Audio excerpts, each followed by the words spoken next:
Shalom, shalom, peuple de Dieu, shalom bien-aimés dans le Seigneur. Nous bénissons la grâce de Dieu encore aujourd'hui qui nous est accordée, que nous puissions encore trouver cette opportunité de pouvoir nous réunir ensemble avec vous au travers les réseaux pour que nous puissions encore une fois partager la parole de Dieu. Nous disons merci à Dieu pour sa faveur, nous disons merci à Dieu pour cette opportunité, nous disons merci à Dieu pour les souffles de vie. Nous avons des raisons de louer Dieu, nous avons des raisons de remercier Dieu, nous avons des raisons d'exalter Dieu. C'est pourquoi, bien-aimés dans le Seigneur, je vous invite encore à la table du Seigneur et je vous dis encore aujourd'hui, bienvenue à la table du Seigneur, bienvenue à ces moments que nous écoutons la parole de Dieu tous ensemble. Nous sommes en train de développer un thème que nous avons commencé la semaine passée sur un sujet très important. Et notre thème est « Ne descends pas de Jérusalem » ou encore « Ne quitte pas Jérusalem ». Aujourd'hui, c'est notre deuxième séance, c'est notre deuxième partie. Et si bien aimé, vous n'avez pas suivi notre première partie, nous vous invitons encore à aller suivre notre première partie pour que vous puissiez tout simplement garder la ligne des idées que nous sommes en train de développer au travers de cet enseignement par la grâce de Dieu. Nous bénissons Dieu parce que ce n'est pas par notre force, ce n'est que par la grâce de Dieu que nous pourrons faire. L'apôtre Paul dit, je suis ce que je suis par la grâce de Dieu. Tout ce que nous sommes, nous les devons à la grâce de Dieu. C'est pourquoi nous disons toujours merci à Dieu, nous élevons Dieu, nous bénissons sa faveur et nous bénissons sa grâce. Est-ce que nous puissions encore prier avant d'entrer dans le vif de notre sujet du jour? Éternel Dieu très haut, nous te bénissons parce que tu es merveilleux. Merci parce que c'est toi, Seigneur, qui nous donne l'essence, l'être et le mouvement. Tout ce que nous faisons, nous le faisons par ton soutien. Et nous pouvons tout ce que nous pouvons rien que par ta grâce. C'est pourquoi nous te bénissons encore ces moments. Nous te bénissons pour ta grâce, nous te bénissons pour ta faveur et nous te bénissons pour tout ce que tu fais pour nous. Merci encore Yahweh pour ces temps. Nous invitons ta présence. Nous avons besoin de toi, cher Saint-Esprit, toi qui as inspiré la rédaction des Écritures, que tu inspires encore à ce moment l'interprétation de ces Écritures. Pousse-nous par ton esprit, afin que nous puissions parler de ta part, Seigneur. Touche nos lèvres par ta braise ardente, afin que, Seigneur, ce qui sortira de nos bouches soit capable de produire la vie, ô Éternel, pour ceux qui l'écoutent et mettent en pratique ta parole. Car la Bible dit que c'est en écoutant et en mettant ta parole en pratique que nous devenons justes. Que cela nous soit accordé. Laisse que ces moments soient contrôlés par ta puissance. Nous remettons tout esprit, nous remettons toute âme captive et captive à l'obéissance totale et complète de ta parole. Sois au milieu de nous. Au nom de Jésus. Amen. Bien-aimés dans le Seigneur, nous sommes en train de développer un thème intitulé « Ne descends pas de Jérusalem » ou « Ne quitte pas Jérusalem ». Nous avons commencé la semaine passée et nous avons défini les mots Jérusalem. Nous avons dit que quand nous parlons de « Ne quitte pas Jérusalem » ou « Ne descends pas de Jérusalem », nous ne parlons pas de la ville de Jérusalem physique que nous connaissons. Nous ne parlons pas de la cité de David que nous connaissons, la cité physique. Mais nous parlons de Jérusalem dans le sens de la compréhension de la parole de Dieu. Jérusalem étant un mot hébreu qui est composé de deux mots, les préfixes et les suffixes Yérou et Salem, qui ensemble signifient le fondement de la paix. Et nous avons dit que quand nous disons ne quitte pas Jérusalem ou n'abandonne pas Jérusalem ou ne descend pas de Jérusalem, nous voulons tout simplement appeler le peuple de Dieu à ne pas abandonner le fondement de leur paix, ce qui contribue ou ce qui fait notre paix. Alors dans notre premier point, nous avons introduit et nous avons montré les choses qui contribuent à notre paix. Aujourd'hui encore, par la grâce de Dieu, nous allons entrer encore dans le vif du sujet avec un texte de la Bible que nous allons lire tous ensemble. Le livre de 1 Roi chapitre 2, je vais vous inviter à le lire. 1 Roi chapitre 2, et je vais lire quelques versets dans ce chapitre 2 du premier roi. Et je vais commencer par le verset 36. Le verset 36 dit, le roi fit appel à Chiméi et lui dit, bâtis-toi une maison à Jérusalem, tu y demeureras et tu n'en sortiras point pour aller de côté ou d'autre. sache bien que tu mourras le jour où tu sortiras et passeras les torrents de Cédron. Ton sang sera sur ta tête. Verset 38. Shimei répondit au roi, c'est bien, ton serviteur fera ce que tu dis, mon seigneur, le roi. Et Shimei demeura longtemps à Jérusalem. Ça nous intéresse et nous allons d'abord arrêter là-bas. Ici, il s'agit de l'histoire du roi Salomon et d'un homme qu'on appelle Shimei. Pour bien comprendre cette histoire, nous allons encore une fois la circonscrire dans son contexte. Si nous voulons comprendre le contexte de cette histoire, est que le roi David, qui était le roi d'Israël, est déjà mort. Il est mort. Mais avant sa mort, le roi David a parlé à son fils qui devrait le succéder, et son fils qui s'appelait Salomon. Salomon, quand il va attendre le roi lui parler, quand le roi David va parler à Salomon, il va lui faire un bilan des gens qui lui ont aidé quand il était encore roi, et il va faire un bilan des gens qui ne l'ont pas soutenu ou encore qui l'ont détesté quand il est roi. Il veut faire passer je veux dire que cette progéniture, il veut passer l'histoire à la progéniture, à son successeur, à celui qui vient après lui. Et il lui parle de plusieurs personnes. Parmi les gens dont le roi David parle à son fils Salomon, il y a un homme qu'on appelle Shimei. Shimei, c'était un homme de la tribu ou même de la famille du roi qui était devant le roi David, à qui le roi David avait succédé, qui s'appelait le roi Saül. Nous connaissons, pour ceux qui lisent la Bible, l'histoire de la succession de David à Saül. Parce qu'en logique et en principe de la royauté, un roi est succédé par son fils, par son descendant, par son fils. Mais le roi Saül, quand il est mort, il était déjà rejeté et Dieu avait déjà choisi un autre roi pour le succéder. Dieu avait déjà choisi David pour le succéder, alors que David n'était même pas de la tribu de Saül, il n'était même pas de la famille de Saül, mais il devait devenir roi à la place de Saül. Mais comme Dieu est Dieu, dans sa souveraineté, il ne voulait pas laisser aucun descendant de la famille de Saül pour rester en vie quand David sera couronné roi, parce qu'ils ne doivent pas avoir quelqu'un qui a le droit de devenir roi. Alors, Saül est mort et tous ses descendants, ses fils sont morts avec lui. Il n'est resté qu'une seule personne de la famille de Saül, nous connaissons l'histoire, et Méphibosheth, et qui ne devait pas devenir roi selon la loi, parce qu'il était boité, il ne pouvait pas devenir roi selon la loi de cette époque-là, selon la loi de l'Éternel à cette époque-là, il ne pouvait pas devenir roi. Maintenant, il est arrivé un moment que quand David était devenu roi, l'un de ses enfants, l'un des enfants de David, s'était révolté contre son père et il a pris la royauté de son père, il est devenu roi à la place de son père. Cet homme, il s'appelle Absalom. La Bible dit que quand Absalom a pris la succession du royaume et qu'il est devenu roi, le roi David était devenu un réfugié. Il commençait à fuir le royaume. Il a fui Jérusalem, qui était la capitale, et il est allé se réfugier. Quand il est allé se réfugier, la Bible dit de son chemin, sur son chemin, il a rencontré un homme de la famille de Saül qui s'appelait Shimei. Shimei, c'était un homme de la famille de Saül. Et quand Shimei rencontre le roi, il a commencé à injurer le roi. La Bible me dit qu'il était sur une colline et le roi était dans une sorte de vallée. Et Shimei, qui injurait le roi, a commencé à jeter la poussière sur le roi.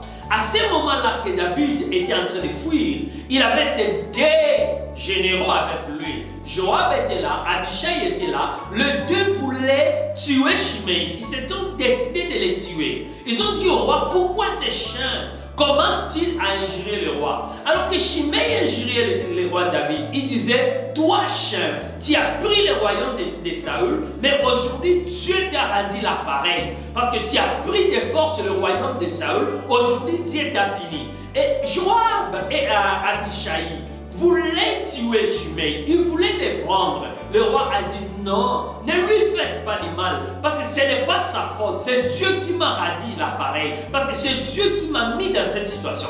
Je voulais mettre une parenthèse pour dire que là, nous comprenons la différence entre le chrétien mature et les chrétiens immatures.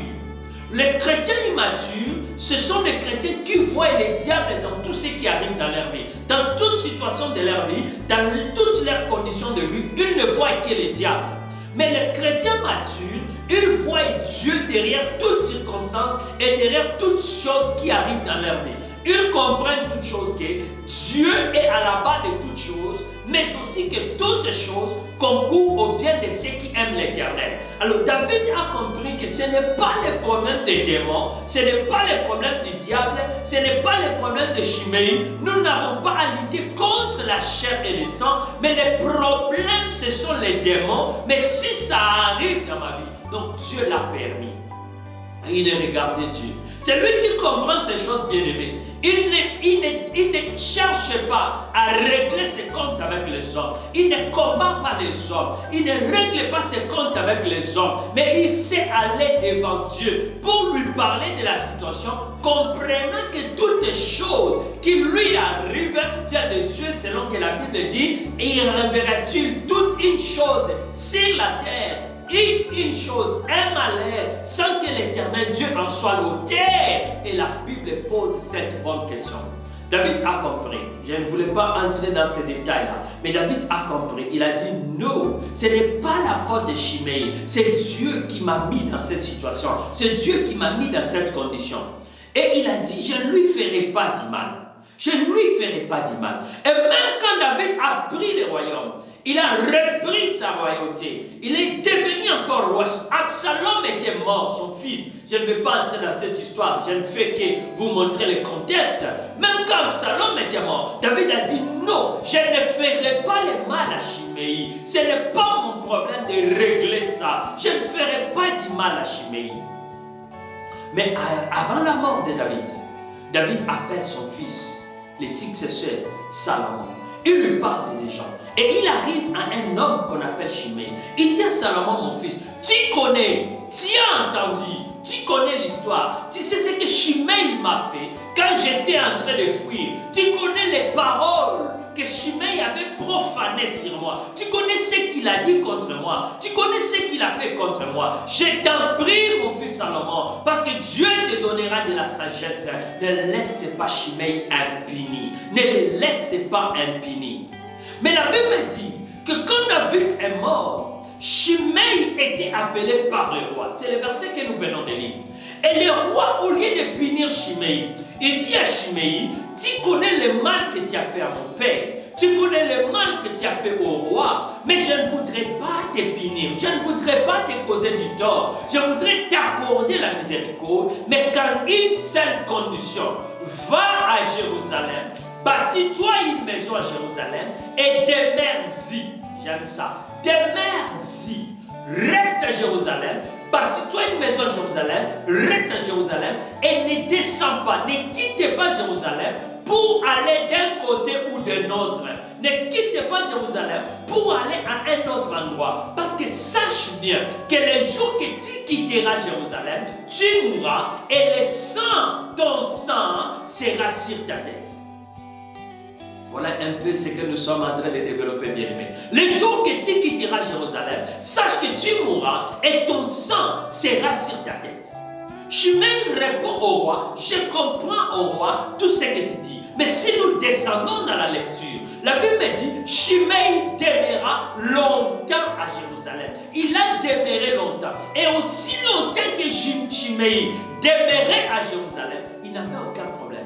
Il n'y avait aucune difficulté. Il n'y avait aucun problème avec le roi. Parce que le problème du roi, c'était inviter Chiméi à bâtir une maison et à demeurer à Jérusalem. Voilà la chose que Chiméi a faite. Il a bâti la maison et il a demeuré à Jérusalem. Mais la Bible dit qu'au bout de 3 ans, au bout d'un temps, Chiméi a perdu certains de ses serviteurs. Ses serviteurs sont allés et ils sont partis loin de lui. Ils ont fui sa maison. Et les gens sont venus dire à Chiméi, écoute Chiméi, nous avons vu tes serviteurs, ils sont partis dans le pays de Gath. c'est-à-dire dans les pays des Philistins, parce que le pays de Gath, c'était le pays des Philistins. Ils ont traversé les torrents, ils ont dépassé les torrents de Cédron et ils sont allés dans le pays de Gath. Or, le roi avait interdit à Shimei de quitter Jérusalem, de dépasser les torrents de Cédron et se retrouver en dehors de Jérusalem. Mais Shimei, quand il a entendu que ses serviteurs se retrouvaient de l'autre côté du torrent et qu'ils ont quitté Jérusalem, Shimei avait décidé de quitter Jérusalem pour aller retrouver ses serviteurs. Il est allé retrouver ses serviteurs. Il les a ramenés. Mais les gens sont venus dire au roi, écoute roi, Shimei, à qui tu as dit formellement, ne quitte pas Jérusalem. Il a quitté Jérusalem. Il est parti de l'autre côté du torrent. Il est allé récupérer ses serviteurs de l'autre côté du torrent. Et quand le roi a entendu ces choses, il a fait appel à Shimei. Et il lui dit, Shimei, n'est-ce pas que je t'avais dit, ne quitte pas Jérusalem? Et que le jour que tu quitteras Jérusalem, tu mourras. Tu mourras certainement. Le jour que tu quitteras Jérusalem. Je t'avais dit de rester à Jérusalem. Mais tu es quitté. Tu es allé loin de Jérusalem. Tu as quitté Jérusalem. Selon ce que je t'avais fait prendre comme serment, c'était que tu ne quitteras pas Jérusalem. Mais tu as quitté Jérusalem. Et quand le roi parlait à Shimei, il est sorti un homme qui a tué Shimei. Et Shimei est mort. Je voulais entrer dans ces messages pour vous dire, bien aimé, que la Bible me dit que l'ancienne alliance, c'était l'ombre de choses à venir, mais que la réalité est en Christ. L'ancienne alliance, c'était l'ombre des choses à venir, mais la réalité est en Christ. Nous pouvons prendre ça comme une pédagogie. La Bible dit l'ancienne alliance, les choses de l'ancienne alliance, c'était de la pédagogie. Les choses de l'ancienne alliance, c'était du matériel didactique pour nous enseigner, pour enseigner aux gens de notre génération, pour enseigner aux gens de notre dispensation la vérité de la parole qui est Jésus-Christ. Toutes ces choses parlent de Christ, parlent du salut, parlent de l'amour de Dieu. David ici, le roi David ici, c'est le type même de Dieu. C'est le type de Dieu à qui nous, comme le type de Shimei, nous avons commis beaucoup de torts. La Bible dit, nous avons été ennemis de Dieu. Nous avons été ennemis de Dieu. Nous avons trahi la confiance de Dieu. Nous étions en inimitié avec Dieu. Parce que la Bible dit, le péché de notre ancêtre Adam nous a amenés dans l'inimitié avec Dieu. Nous étions des ennemis de Dieu. Et certains même, le moment que vous êtes en train d'écouter ces messages, il y a parmi nous ceux qui sont encore ennemis de Dieu par rapport à ce qu'ils sont en train de faire. Parce que la Bible me dit, l'amour du monde, l'amour du péché, c'est une inimitié envers Dieu.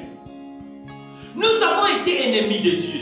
Et certains d'entre nous sont encore ennemis de Dieu. Mais la Bible me dit, la grâce et la miséricorde sont venues par Jésus-Christ. Son fils, le roi Salomon, qui est le type de Jésus-Christ, il est venu avec la miséricorde. Il nous a dit, bien-aimé Jacques, bien-aimé tel, bien-aimé, malgré le mal que tu as fait à mon père, tout ce que je te demande demeure à Jérusalem. Et il dit qui est Jérusalem? Il dit lui-même, comme le fondement de la paix. Nous avons dit Jérusalem, ce sont les choses qui contribuent à notre paix. Et nous avons dit que la première chose qui contribue à notre bien-paix, c'est Christ lui-même. Il dit, je suis ton Jérusalem, ta ville de refuge. Viens, demeure à Jérusalem. Rappelez-vous, bien-aimés, qu'à l'époque de Moïse, il n'y avait que 6 villes de refuge. Mais la 7e ville de refuge devait être la perfection. La 7e ville de refuge, c'est Jésus-Christ qui est notre ville de refuge, notre Jérusalem. Il nous dit, demeurez à moi. Si quiconque demeure à moi, personne ne peut le tuer. Celui qui est à moi ne meurt pas. Il n'est plus condamné. Celui qui est à moi, il est justifié. Il nous a amené la justification. Il est venu nous sauver de la condamnation. La condamnation que nous méritions. La miséricorde est venue effacer. Parce que la miséricorde, c'est le caractère de Dieu. C'est la puissance de Dieu. C'est la capacité que Dieu seul a. Qui a la capacité d'enlever tous les mauvais mauvaise sorte que nous méritons. Il est venu nous présenter la miséricorde. Il a dit, malgré tout ce que tu mérites, je ne te condamne pas. Mais une seule chose que je te demande, reste en moi. Celui qui demeure en moi et que mes paroles demeurent en lui, il ne meurt pas. Reste à Jérusalem, ton bonheur est là-bas. Mais le jour que tu quitteras Christ, le jour que tu quitteras Jérusalem, tu mourras. Et là, on ne parle pas seulement de la mort physique, mais on parle de la mort premièrement et surtout de la mort spirituelle. Le jour que Adam a quitté la présence de Dieu, il est mort. Parce que ce n'est que dans la présence de Dieu où il y a la vie. La mort spirituelle, c'est la séparation avec Dieu. La mort spirituelle, c'est la séparation avec Dieu. Quand nous restons dans la présence de Dieu, quand nous aimons Dieu, alors nous sommes vivants. En Christ, nous avons la vie. En Christ, nous avons la vie éternelle. Il a dit qu'il nous a donné la vie en abondance. Mais la condition, c'est demeurer en Jérusalem. Demeurer dans la parole. Celui qui demeure en moi et mes paroles demeurent en lui. Tout ce qu'il demande, je lui donne. Reste à Jérusalem. Tout ce dont tu as besoin te sera donné. Ne quitte pas Jérusalem. Le mal, c'est que nous écoutons beaucoup ce qui est dit dehors. Nous ne pouvons pas être dedans, en Christ, dans la présence de Dieu, dans la parole de Dieu, et rester en train d'écouter ce qui est dehors. Ce qui est dehors, la Bible dit, dehors, ce sont les chiens. Ce qui est dehors, ce sont les chiens. Les gens du dehors ne viendront que pour nous séduire. Je vous ai encore parlé de ces temps. L'apôtre Paul dit que les temps derniers seront les temps difficiles, que les gens feront naufrage à la fois et ils écouteront les enseignements de séduction. Chiméi a écouté les paroles de séduction qui sont venus lui dire, Chiméi, ce que tu cherches longtemps, le miracle dont tu as besoin, la femme dont tu as besoin, le mariage dont tu as besoin, la maison dont tu as besoin, je ne sais pas, les travaux dont tu as besoin, se trouve en dehors de Jérusalem. Et Chiméi est allé en dehors de Jérusalem. Je te dis, bien-aimé, en dehors de Christ, il n'y a pas la vie. Tout ce que nous pouvons trouver en dehors de Christ ne nous bénéficie à rien, ne nous donne pas la vie. La vie, nous l'avons en Christ. La Bible dit que c'est la bénédiction de l'Éternel qui enrichit et qui ne se fait pas suivre les chagrins. Ne suivons pas ceux qui sont dehors par rapport aux avantages. Quel que soit ce que le monde peut te donner, ce que tu as longtemps cherché, ce que tu as longtemps voulu, ce que tu as longtemps cherché, que le monde peut t'offrir, bien-aimé, n'abandonne pas Dieu. N'abandonne pas la foi. Ne quitte pas Jérusalem. Ne fais pas l'erreur de Chiméi. Il quitte Jérusalem parce qu'on lui a dit, là dehors, il y a ceci. Là dehors, il y a cela. Non, bien-aimé, ne quitte pas la présence de Dieu. N'abandonne pas la parole. Ne vends pas à la parole par rapport à ce que tu écoutes. Ne vends pas la parole par rapport à ce qui se trouve dehors. Ne reste dans la parole. Reste branché. Reste connecté dans la parole. Aujourd'hui, le monde nous offre des choses et rend la vie difficile. Et il nous suffit de trahir la foi pour les obtenir. Mais je t'invite, bien-aimé, à ne jamais trahir la foi. Ne quitte pas Jérusalem, reste à Jérusalem, demeure à Jérusalem. Aussi longtemps que Chiméi demeurait à Jérusalem, aucun malheur ne pouvait les trouver. Il n'est pas mort, il n'a pas été malheureux, il n'a pas rencontré de problèmes, il n'a pas rencontré de malheurs, parce qu'il était là où il y avait la providence.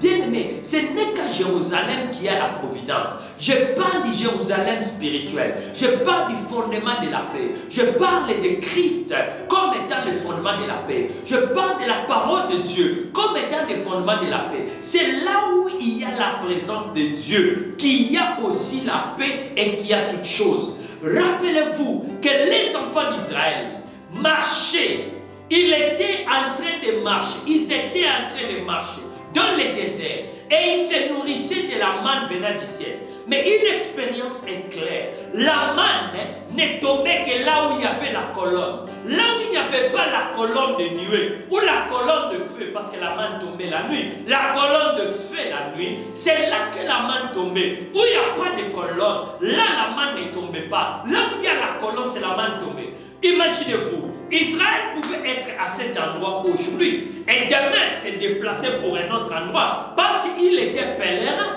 ils étaient des voyageurs, ils se déplaçaient. Mais le lendemain, la manne ne tombera pas où Israël n'était pas, la manne tombera où Israël est. Ce qui indique à la manne où tomber, c'est la présence de la colonne. Là où il y a la colonne, c'est là où la manne va tomber. Et la colonne, c'est Dieu. C'est la présence de Dieu. C'est l'ombre du Tout-Puissant.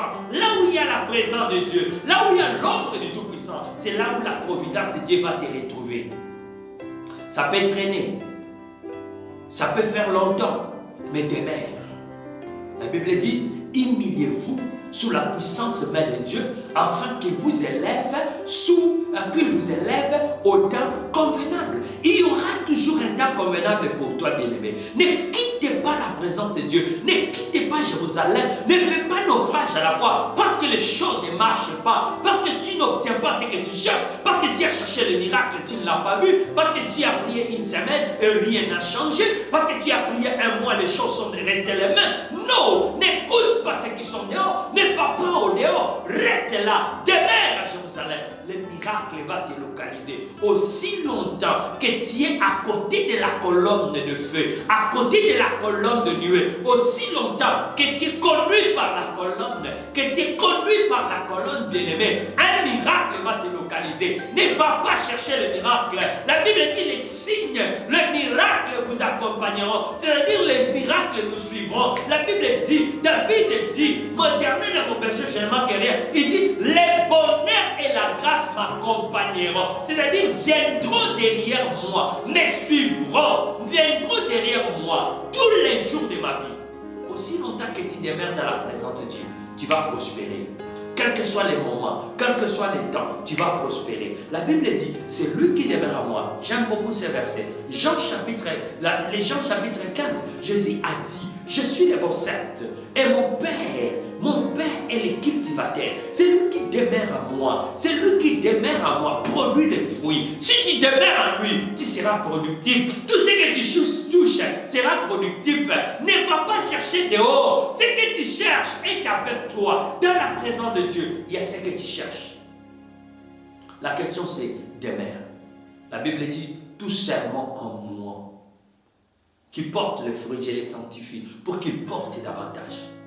Et tout serment en moi qui ne porte pas les fruits, je les coupe. Or, la Bible dit, tout serment en moi, tout ce qui est attaché à moi produit les fruits. Si tu es attaché à lui, tu vas produire les fruits. Si tu es en lui, tu ne produis pas les fruits. C'est-à-dire, tu n'es plus attaché. Parce que la Bible dit, tout serment en moi, tout ce qui demeure en moi, demeurez en moi, et mes paroles demeurent en vous. Tout ce qui demeure en moi produisent les fruits. Et ce qui produit les fruits, je les sanctifie afin qu'ils produisent davantage. Bien-aimés, Dieu a un projet pour que nous soyons fructifs, pour que nous produisions, pour que nous soyons prospères. Mais pour que tout cela arrive, nous avons à demeurer à Jérusalem. Aussi longtemps que nous demeurons à Jérusalem, aussi longtemps que nous demeurons dans la présence de Dieu, aussi longtemps que nous demeurons dans l'amour de la parole de Dieu, dans la prière, Dieu nous sanctifie pour que nous soyons productifs. C'est lui qui fait de nous, qui nous donne la puissance de prospérer. C'est lui qui nous donne la force de prospérer. Il nous sanctifie afin que nous produisions plus de fruits. Plus de fruits. Et quand nous demeurons en lui, nous produisons. Et la condition donnée à Chiméi, elle était simple et claire. Demeure à Jérusalem et ne quittez pas Jérusalem. Je t'invite encore aujourd'hui, bien-aimé, à demeurer dans la présence de Dieu, à demeurer dans la parole, à reconsidérer tes fondements de paix. Quand je parle de Jérusalem, je parle des fondements de paix. Jérusalem étant signifiant le fondement de paix, je te demande de reconsidérer les fondements de paix, les choses qui contribuent à ta force. Et je te dis, bien-aimé, il n'y a rien qui contribue à ta force,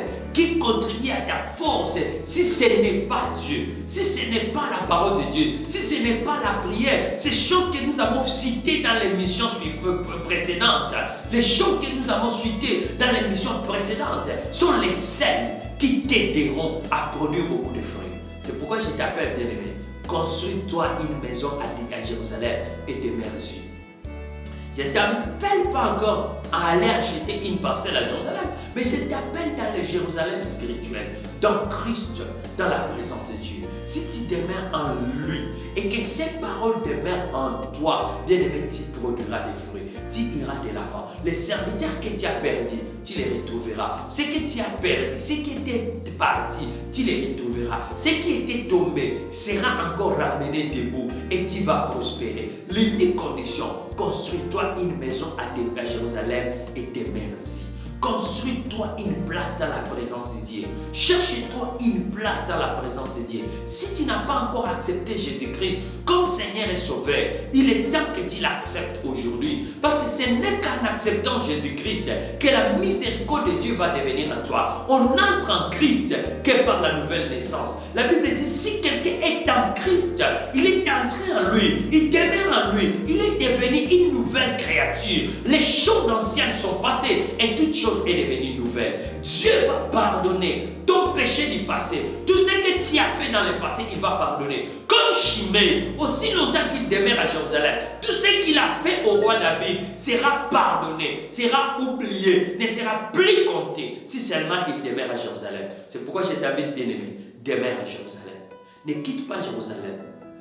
N'écoute pas ce qui est dit dehors. Ne sois pas dedans et dehors. Étant dedans, écoutant ce qui est dit dehors. Reste attaché à Christ. Reste dans la présence de Dieu. Et que la main du Tout-Puissant te soutienne.